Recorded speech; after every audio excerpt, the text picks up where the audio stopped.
listening to Sports Radio Detroit.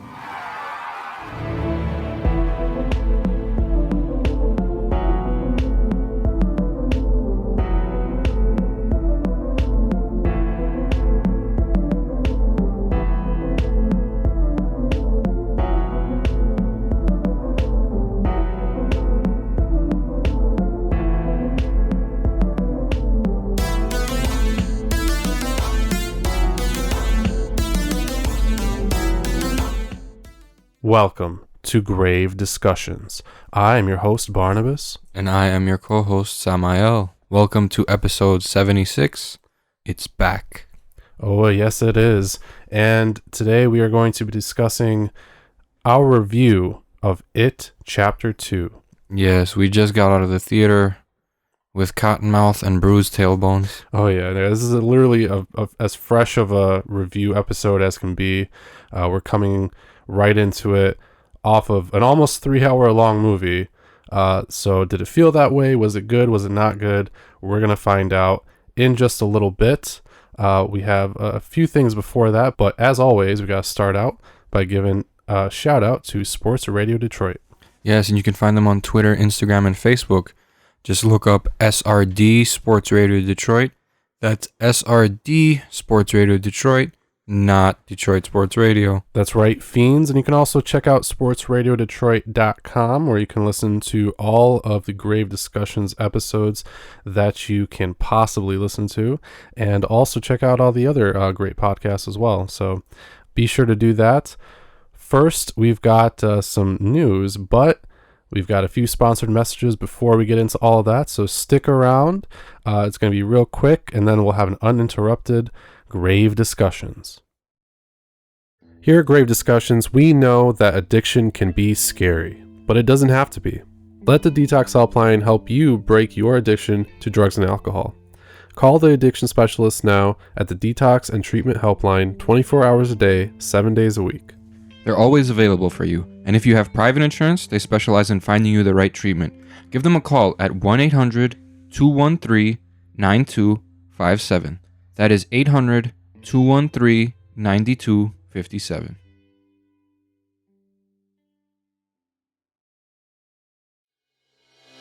Hi, this is Jason Pinkett from Pucking Around and Spinning the Wheels on Sports Radio Detroit.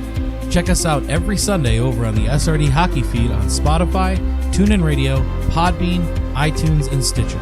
That's SRD Hockey in your search bar. New episodes every week.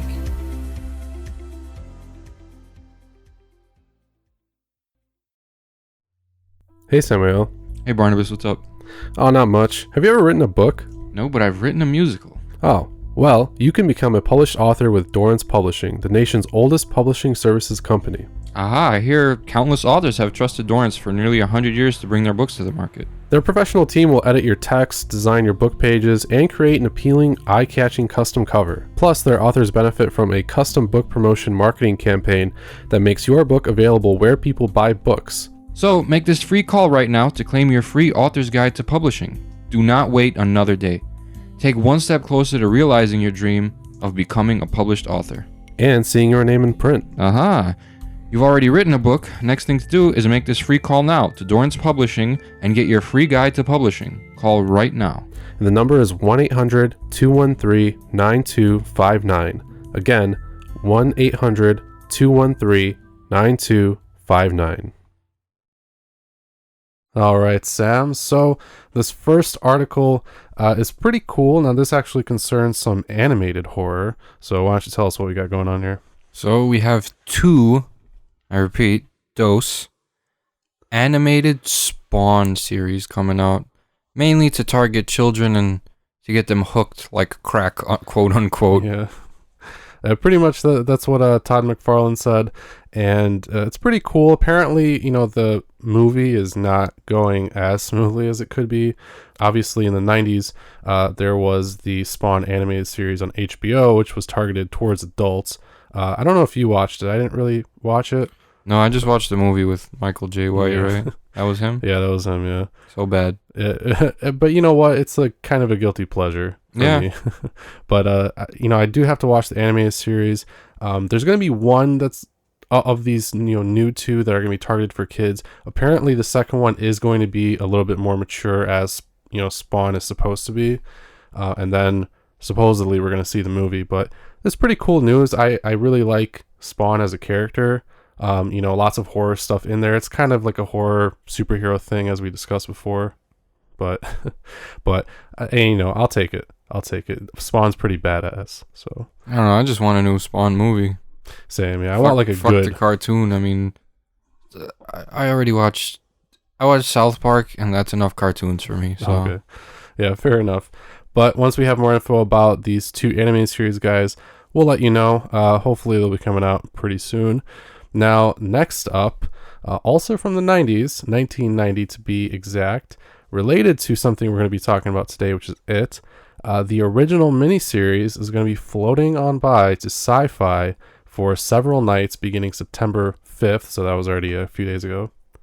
So yeah, on the 5th it was at 8 p.m., on the 6th at 5:50, Sunday it's going to be at 12:26 p.m., kind of fucking weird time, Yeah. and then Tuesday it's going to be on at 11 p.m., and then Wednesday on 9/11, in order to remember the tragedies, we're going to be watching It at 10:30 a.m. I guess so. Not too soon? I don't know. I mean, I think this is just telling us that clowns were behind everything. They might have been, you never know. It's possible. But yeah. By clowns you mean Bush? No. Oh, there could be a lot of things be taken away from that, but no. Yeah, Wednesday, September 11th is going to be the last day that you can check this out on Sci-Fi. Obviously, you can pick up the miniseries anywhere, but if you need some extra motivation before going to see It Chapter 2, this could be a pretty good opportunity to do so. And I always like when TV stations kind of do this too. It means that they are actually aware of kind of what's going on, and that not everybody may have seen the original film or whatever. Oh, yeah. So if only they would play It Chapter 1. But anyway, that's pretty cool. If you're listening to this before that happens, still you can go check it out on one of those nights. Next up, and the last article, Midsummer, the extended director's cut, which our friend the Caretaker actually saw. Oh, what do you say about it? He really liked it. Yeah, apparently there's not like a ton of new stuff that's added, but the newly added scenes are still pretty cool apparently. But yeah, it's coming out to actually Apple TV exclusively, so it seems like it's not going to be on the Blu-ray, which is really unfortunate. But Who the fuck has Apple TV? I have no idea. Apparently it's going to be like, a hot new thing, but Rich bastards. I have absolutely no clue. So if you guys have Apple TV, I guess you can check it out. It's coming to digital and on-demand September 24th, and then Blu-ray and DVD October 8th. So I'm assuming it says the home video release of the director's cut is exclusive to Apple TV. I'm assuming it's going to be around that same time. Now, we do have just a few trailers here, but let us know what you think about that last announcement. This first trailer is also kind of, harkening back. It's going to be for Black Christmas. So we already had a remake in 2006, which was completely different from the original. And now we're having another remake December 13th on the Friday the 13th in theaters by Blumhouse, and it's completely different. Yeah, it is a lot different. So this film, which, like you said it, man, they already had a remake. I think I've mentioned this before on the show. I don't like that. If you're going to remake something, I get it. New generation of fans and obviously for money and whatnot, but I don't know, man. Why again? It's to capitalize on the December 13th. Oh, we need a Christmas horror movie. Yeah. How about let's remake Black Christmas again? Yeah. But let's dress the dude up as the serial killer guy posing as a vampire from Trick or Treat. Yeah. That's exactly what he wore too. Yeah. So I guess this one honestly is kind of more of like a reimagining. Once again, directed by Sophia Takal, and this one is a more feminine focused horror film. Again, it's interesting that they're kind of going along like the more Halloween style slasher route, Yeah. which the original was really not. The original Black Christmas, I mean, and now they're introducing the sorority members as these like badass fighters. I guess it makes sense in the time that we're in. This is another one of those situations where it's like, can you even call it Black Christmas? Should you even call it Black Christmas? Is there a point to that? So I guess they're just trying to take advantage of the name. I mean, yeah, that's what I thought. I mean, I don't get like these like super like girls can fight too. It's been established in the 80s slasher movies. The final girl. Mm-hmm. I mean, women always kick the killer's ass. Even in the original Black Christmas. What's her name? Olivia Hussey. She was the final girl. Mm-hmm. And in the remake, it was that blonde chick. She was the final girl. Like, yeah. Women have been fighting back since the beginning of slasher films. So why the focus on that now? I think it just makes it a little more corny. Just have the woman survive and let her survival skills speak for itself. Don't be like, I am woman, hear me roar. It's corny. Like, just have her do her thing and survive. That's it. Like they always do. That's it. Well, I'll say this. I mean, I'm totally fine with these films happening. Like I don't have anything against it. But even with stuff not like this, you shouldn't really try to force stuff down people's throats. And that's too what much. It seems like, yeah. You can make arguments, I guess. I'm not going to say it seems like it's doing it, but the fact that it's dressing it up as Black Christmas and all this, it's debatable for sure. Oh, yeah. I don't know exactly how to feel about it. I guess I'll still check it out. But yeah, December 13th. This next one, also kind of in the same vein. So the usual Hansel and Gretel fairy tale by the Grimm brothers, of course, being adapted once again as Gretel and Hansel now by Osgood Perkins. And this one looks actually pretty dark. Yeah, it doesn't have like that kind of lighthearted feel that you've seen of adaptations of Hansel and Gretel. It looks like, if I'm going to make a prediction, the lady's not going to be a witch and they're just going to kill an innocent old nice lady trying to feed them. Oh, man. That would be fucked up. If the movie like makes you suspect she's a witch and then all of a sudden they just put a regular lady in the oven. That would be insane, actually. I hope you call it like Here in Hell. I hope that's what happens, kind of. But it would be an interesting twist. Like, think about it. They make it intentionally dark. They kind of allude to her being a witch, and then she's not, and then they put her in the oven. Oh, man. I don't know. That would be a cool twist. We've seen the fairy tale adapted so many times. Honestly, anything is going to be better than that fucking Hansel and Gretel witch hunters with Hawkeye flying around and shooting Who was that guy in that movie? He was in a lot of movies. Yeah, Jeremy Renner. Okay, yeah, okay. Yeah, he was in Avengers and stuff. Oh, but this one actually looks all right. There's some creepy visuals for sure, and overall looks pretty good. Sophia Lillis, who plays young Beverly Marsh in It Chapter 1, is playing Gretel. Like I said, being directed by Osgood Perkins, who did The Black Coat's Daughter, which I really liked. And it's being done by Orion Pictures, who just recently did the new Child's Play. So, there's potential. It looks kind of more like that The Witch, Hagazusa style thing, which, implies to me that it's going to be a real witch, but we'll see. Now let's talk about this third piece of shit trailer. Oh, yeah. But yeah, Gretel and Hansel, guys, coming out January 31st, 2020 in theaters. Now this last one, yeah, it looks pretty bad. It's called Killer Sofa, and it's going to be out on DVD and digital sometime in October. So, yeah, first of all, misleading name because it's not a sofa. Yeah, it's a recliner. Yeah. But this one looks pretty bad. Honestly, the trailer hypes it up to seem way better than it actually is, but the whole time it's about a killer chair with like a face and it like eats people. Sure, and it's cursed, possessed. Yeah. So, what did you think? Just briefly, it's gonna be bad. Like flat out, it's gonna be bad. You can't like make a movie about a killer sofa. I'm like, yeah, I could work. Like, look at fucking Sharknado, Shark Exorcist. Yeah. Next, it's gonna be like Killer Toaster. The possessed paper towel roll. Get the fuck out of here, man. Yeah, I think that this concept honestly could work. Probably not as a feature, but as something like a short. And it has to be completely different. The only thing that has to be serious. The only thing that worked with killer or possessed furniture is Courage the Cowardly Dog. With the possessed mattress. I saw this pretty cool short though, honestly. I think it was a short. No, you didn't. It wasn't about a sofa, but it was about this.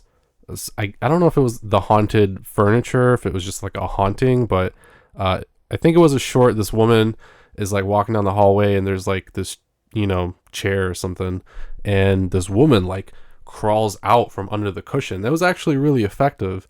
something like that I guess could work. But as a feature film in this style, it just looks way too cheesy, but like in a bad way. Yeah, it's gonna be a bad movie, not a good bad movie. Yeah, so I don't know if you guys are interested. I guess it's been getting something on social media just because I'm assuming of the idiocy of this concept. But yeah, well, you can check it out in October if you want.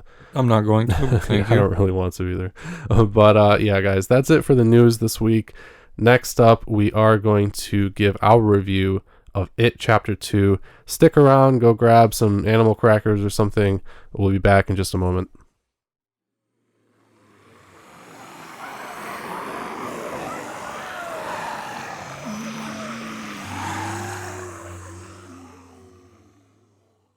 All right, fiends, and we are back, and we are going to be discussing It Chapter 2. As we mentioned, we literally just got back from watching it earlier today, and clocking it almost 3 hours long. This was definitely an experience. And yeah, what are your initial thoughts, Sam? Not going to try to give too many spoilers. Obviously people probably know the general story of it, having read the book most likely or seen the miniseries or whatever. But yeah, initial thoughts. I really like the fact that it was pretty different from the original miniseries. So I kind of didn't know what was gonna happen, but I kind of did. Few parts that surprised me. Nothing really. One really major thing that surprised me. I don't want to spoil it. They added some, different character traits to these people as adults now, as opposed to the first film. Beverly's still attached to abusive men. Yeah. Bill doesn't have a stutter until he comes back to Derry. Then he's we gotta do. Yeah. And apparently, they don't remember anything from their childhood. And once they come back, the memories start flooding them. And then Mike's like, "Hey, we gotta do this Native American ritual," and everyone's like, "What the fuck?" Yeah. I don't know. That part was kind of. It wasn't okay, but I was like, okay. Yeah.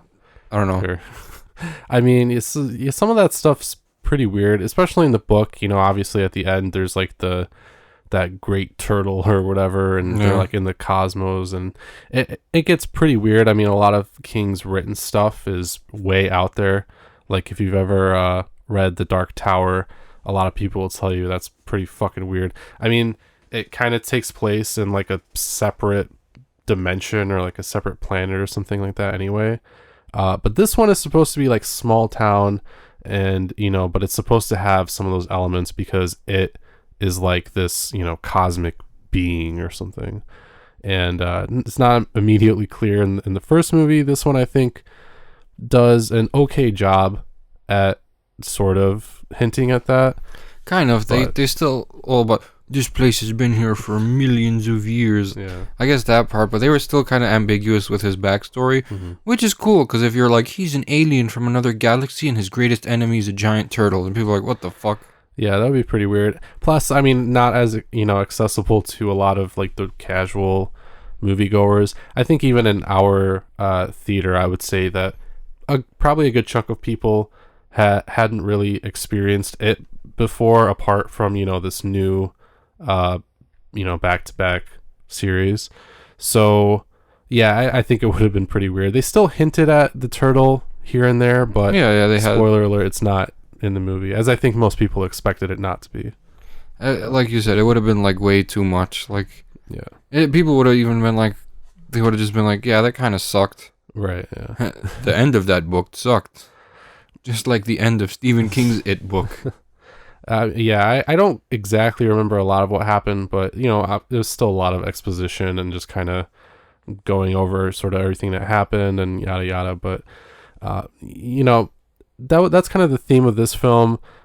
They took a lot of what was in the book and either omitted it or included it in some different kind of way, but it was fine. The book obviously had a lot more detail in it.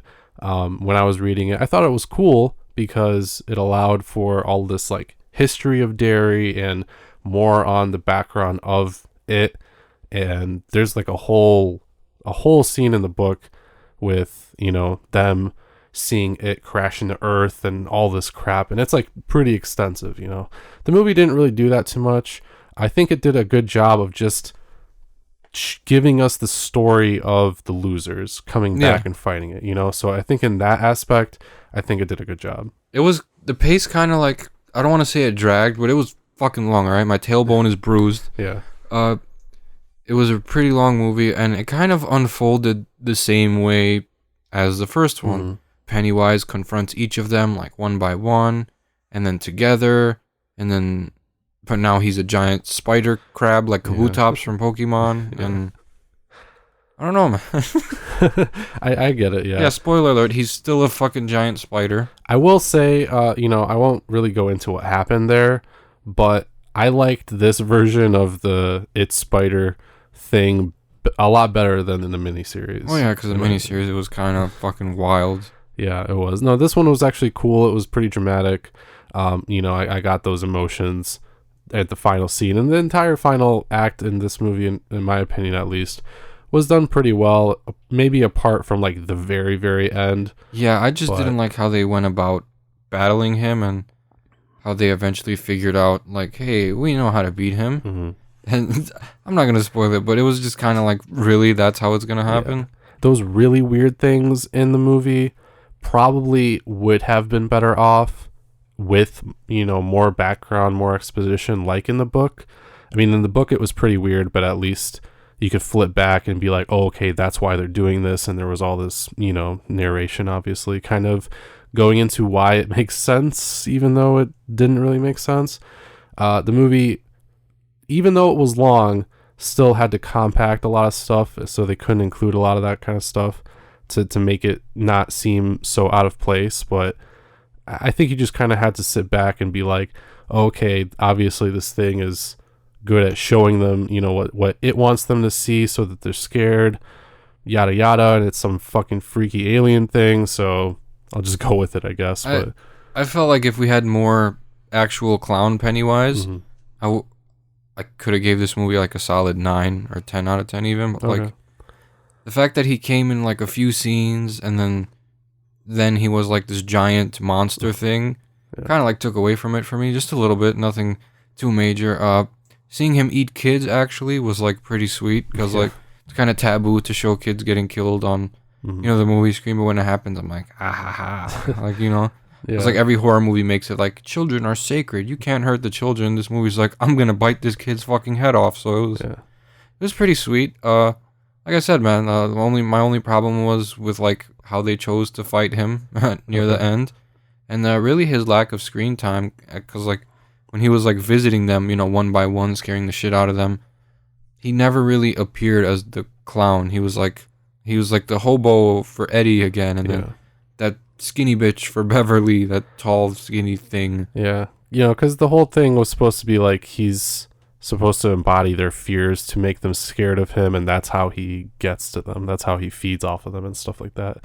It is better paced in the book, I will say, but the thing is, and I don't want to keep, you know, comparing it to the book, but I kind of have to, just because, you know, this is part 2. It's 2 years later, obviously. It doesn't maybe seem as cohesive. It tried, because it did have a lot of flashbacks, and a lot of that stuff was pretty cool. Those were actually, I think, the scenes where they actually had those actors, but, you know, digitally de-aged them. I don't know if you saw that article, but this movie actually was the first either movie or horror movie to ever like digitally de-age actors, and I think they did it with the kids, because some of those shots may not have looked so smooth if it wasn't like the kid and the adult version of the actor, you know. So I think they did that stuff kind of cool, and they had some flashbacks, but it just wasn't as cohesive. The book had a lot of like, here's what happens as their kids, the next chapter, this is what happening as adults, and then like, you know, the same pattern kind of. So it made a little bit more sense, and like the adult stuff is kind of supposed to mimic the kids stuff, because the whole theme is like, oh, they're supposed to remember what they did in order to kind of have that childhood and not be scared of it, and in order to fight it. So for me, it kind of made a little bit more sense. As a non-book reader, I think it would be like how you're feeling right now for most people, you know. I like the character development though, because like it's been like what, 27 years since they last all saw each other. So like clearly they were different people, so it's not like they were coming back to Derry. Just because they remembered everything doesn't mean, like, they were really the same. I mean, Ben's not a fat fuck anymore. Yeah. And they're all, like, kind of different, except, you know, Bill kind of, you know, takes a blast from the past when his stutter comes back. And because I guess he gets traumatized again. And we get to see their characters, like, redevelop all over again and see what kind of chemistry they have now with each other, that it's 27 years later. And everything's pretty much the same. And it kind of was, except for, you know, one of the losers wasn't there. I don't want to spoil it, but if you've seen the original miniseries, you know who kills themselves. Yeah, and he looked really like him, though. Honestly, that's the best casting they had. I agree. I think besides the casting, Jessica Chastain, I've heard some people say they didn't like it. I heard some say they did. I think she's a phenomenal actress, so I liked it. But I actually think the guy that they got for Ben was good. Yeah, him. He kind of did look like Ben in the face, just not fat. Yeah, like a buff, older Ben. Bill was great. Oh yeah, Bill was good as James McAvoy. That's what you mean. Yeah, James McAvoy's better. Yeah. Bill Hader stole the show as Richie, in my opinion. That he's been kind of the talk of the movie. Most people are like, yeah, it was okay, but you know, Bill Hader was really good. I agree. Bill Hader was probably the best actor in this, in my opinion. But I thought that they, as a cast, had really good chemistry. So it made their friendship seem, you know, more realistic. Honestly, though, James McAvoy isn't what I expected Bill to look like, you know, really. Growing up. But, you know, Jessica Chastain is what I expect Beverly to look like. The dude who plays, you know, Richie.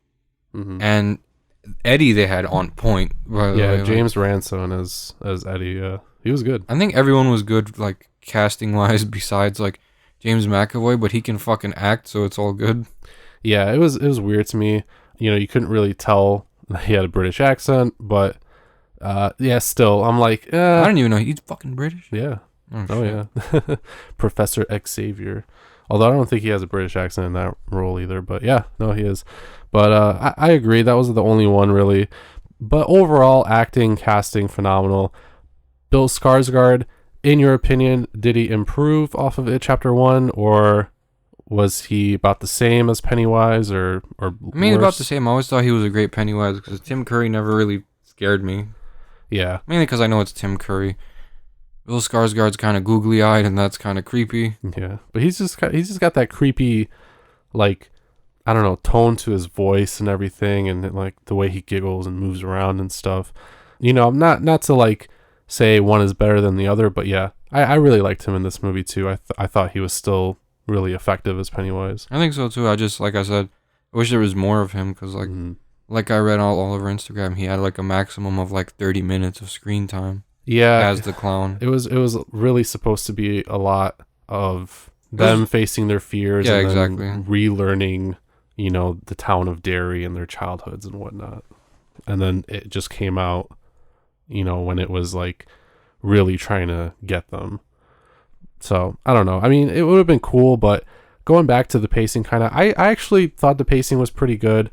Maybe toward the end it kind of stumbled, you know, here and there, but for like the first 2 hours, at least for me, it didn't really feel like 2 hours or like more than 2 hours had gone by, you know. So I think overall it was all right. Things were happening, at least, you know. It wasn't just like an hour of them talking like some movies have. So yeah, I think that was good. The scares were pretty good, like all the blood, all the practical effects that they had, even the CGI. It wasn't as bad as people were really making it out to be. Yeah, no. The practical effects that they had were great. Visually, it looked good. Even, like I said, you know, after the movie, the CGI didn't really look too bad. I think it did a pretty good job of adding on to Bill Skarsgård specifically as, like, a scary fucking clown alien. So, I can't really say anything bad about that. Cinematography was good. You know, nothing, like, amazing, but there were some pretty cool shots. I didn't like the score. Yeah, the score was, yeah. There was barely a score, and when there was, it was just kind of like dramatic music, you know what I mean? Yeah, see, here's the thing. One of our friends that we went with kind of didn't like it so much because it seemed very Hollywood. I like the movie overall. The score, I think, is probably like the one thing that makes it seem like super, you know, mainstream, like blockbuster. Maybe with a different score, it could have been better. I wish they had used that sound from the trailer, like that. Yeah. I can't do it, but you know, that creepy whining sound. Or something. That would have been cool. But you know, that was probably one of the worst things about the movie. But overall, like pacing, plot wise, acting wise, everything like that, it was fine. It was good. I had like a fun time watching it. Yeah, other than my tailbone being bruised, as Yeah. I mentioned. I thought it was rather enjoyable. Probably going to be a while till I watch it again. I'm going to grab the Blu-ray, obviously, because I'm like a crackhead for Blu-rays. Yeah. But, you know, I'm going to let it sit on the shelf for a few months before I watch it again, because it is rather long. Same thing when I get Midsummer. It's going to take me a while to pop that in, because I don't really have the need to watch that again anytime soon. Yeah, it's going to have to be like a special occasion for me, because I did like this, and we'll get into our scores and whatnot. But I will say this, it's probably going to seem a lot better if you watch it like back to back, chapter 1 into chapter 2, as it's meant to be. It's going to be long, but I think that's going to be, you know, the definitive experience, and I think that's going to be the best way to enjoy chapter 2. One quick question I had before we wrap up: did you feel like there was too much comedy in the movie? I mean, no. I mean, the kids were funny in the first one, especially Richie and Eddie. So, like, that was part of it, you know, to show that they really haven't changed that much. So, you have Eddie talking shit and Richie talking shit and Eddie talking about fucking Richie's mom, you know. I think it was appropriate. Yeah, okay. Because that was one of the criticisms that I kind of saw online. It was more funny than scary. It seemed more like a comedy than a horror movie. I don't really agree with it. Yeah, there were a lot of funny parts, and luckily they were genuinely pretty funny. But I don't think it detracted from it being a horror movie. I think it was a fine horror movie on its own. That just had some funny parts, you know, like they're supposed to be kids, and then when they go back as adults, they're supposed to feel like kids in order to unify and stuff, you know. So you add some levity, you throw in some jokes. That's how it goes. Did it have to be so much? Maybe they could have toned it down in order to make some scenes like the end battle a bit more dramatic, maybe, you know. But overall, I think it was fine. So if you had to give it a final score, what would it be? 8 out of 10. Okay. Yeah, I'll say either 8 or 8.5 out of 10. It was totally serviceable. You know, there were some parts that maybe didn't quite feel like they connected, but yeah, overall, Pennywise was good. Story was good. So I liked it. I don't know. There's a lot of people saying like it sucked online and fuck you. No, I don't know. I don't think it sucked. As a movie itself, objectively, it was a good film. Yeah. So that's what I have to say about it. So, Technically. yeah, technically. Cinematography was great. Acting was great. Pacing was good for a long movie. And it unfolded well, and there was resolution, even though some fucked up shit happened. That's how life is. Like Bill said, you know, there's not always a fucking happy ending, so. Yeah, right. And you know what, too? I saw some people genuinely, like, jump from some of the scares, so, hey, at least some of those were effective. So, you can't really say it's not a horror movie. There's a lot of people laughing at that scene with that old bitch running around naked in the background while talking to Beverly. Yeah. It was because it was so sudden, and it was just such a, I don't know, it was just such a wild thing that happened, you know, But no, there's some generally pretty good scenes. But let us know what you guys think about the movie. You can hit us up on all our social media. We have a Facebook and Instagram where you can reach us at Grave Discussions, and Twitter at GraveDiscSRD. You can also check out our website, gravediscussions.net. It is down as of this recording because we're moving hosting providers, but we'll have it up very shortly, and you'll be able to listen to this episode, all the other episodes, and read our articles as well. So with that, it's going to be it for episode 76. Yes, and tune in next week where we feed puppies to full-grown male lions. We're not going to do that. Yes, we are on Grave Discussion.